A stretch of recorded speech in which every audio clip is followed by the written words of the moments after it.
नमस्कार मित्रांनो, मुंबई केराई चॅनलवरती आपल्या सगळ्यांचं स्वागत आहे। तर आज आपण बनवणार आहोत बेसनच्या डबूक वड्या।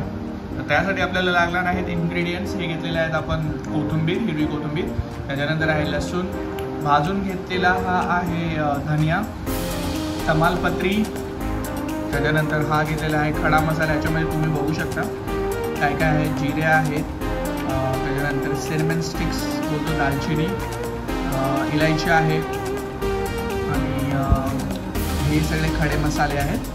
त्याच्यानंतर आपण घेतलेला आहे कांदा, भाजून घेतलेला आहे कांदा, खोबरं भाजून घेतलेलं आहे, लसूण आहे आणि कोथिंबीर आहे।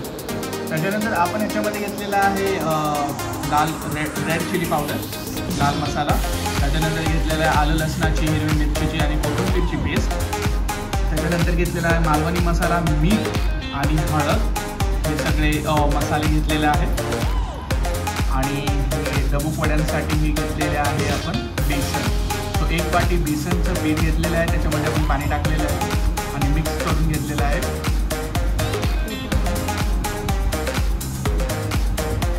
हे सगळे मसाले जे आहेत, थोडे मसाले आपण जे सांगितले तुम्हाला टाकायचे मिक्सरमध्ये, सगळं मिक्सरमध्ये टाकून घ्यायचं।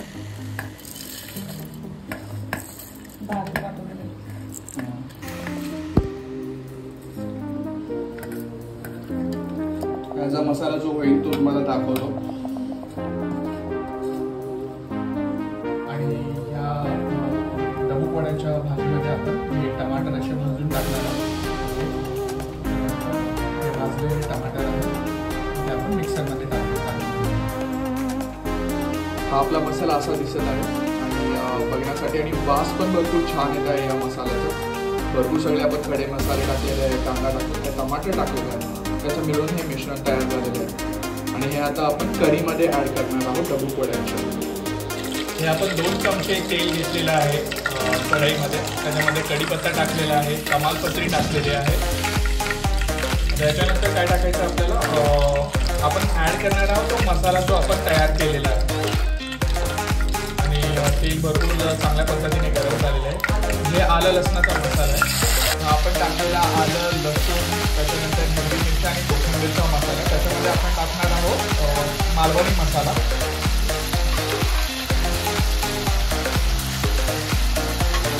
त्याच्यानंतर घेणार आहोत लाल मसाला,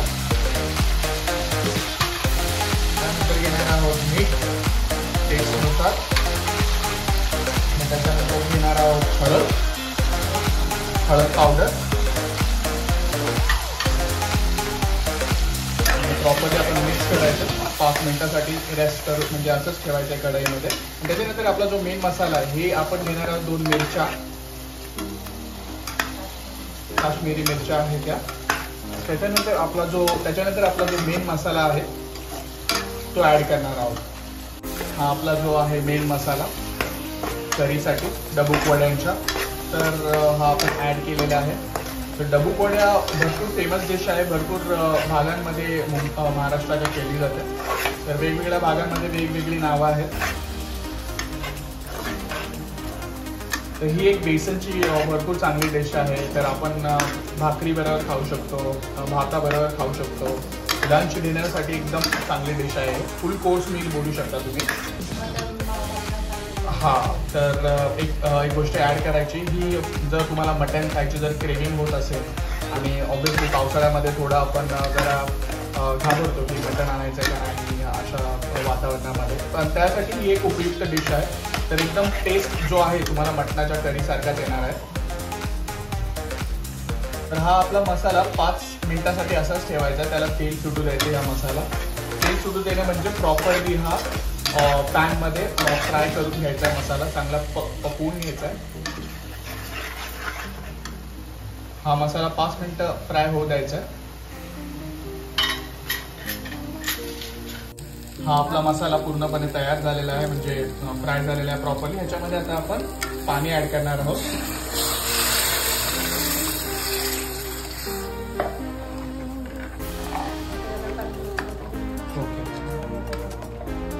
आता ह्या मसाल्याला आपण चांगलं उकळू द्यायचं, पाणी टाकून पाण्याची कन्सिस्टन्सी जरा जास्त ठेवायची। त्याच्यानंतर मग आपण बेसनच्या त्या केलेल्या आहे जे मिश्रण त्याचं डबूक वड्या टाकणार आहोत।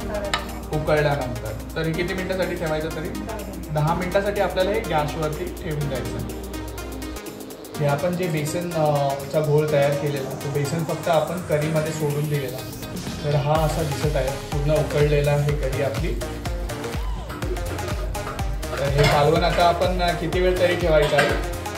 5 मिनिटासाठी ठेवायचं. आणि मग तुम्हाला दाखवतोय सर्विंग बोलमध्ये कसं दिसतं. आता हे तुम्ही बघू शकता, आपलं डबूक वड्या पूर्णपणे तयार झालेल्या आहेत. दिसण्यासाठी भरपूर सुंदर आहे आणि वासही भरपूर छान आहे आणि टेस्टी दिसत आहे. तोंडाला पाणी येत आहे. तर लवकरात लवकर तुम्ही ही डिश बनवून बघा आणि तुमच्या प्रतिक्रिया आम्हाला कमेंट सेक्शनमध्ये कमेंटद्वारे कळवा. भरपूरच चांगली डिश आहे आणि लंच आणि डिनरसाठी तुम्ही भाकरीबरोबर भाताबरोबर ही डिश खाऊ शकता. तर डबूक वड्या जर तुम्हाला आवडल्या असतील तर लाईक, शेअर आणि सबस्क्राईब करायला विसरू नका. भेटूया आपल्या पुढच्या व्हिडिओमध्ये. धन्यवाद.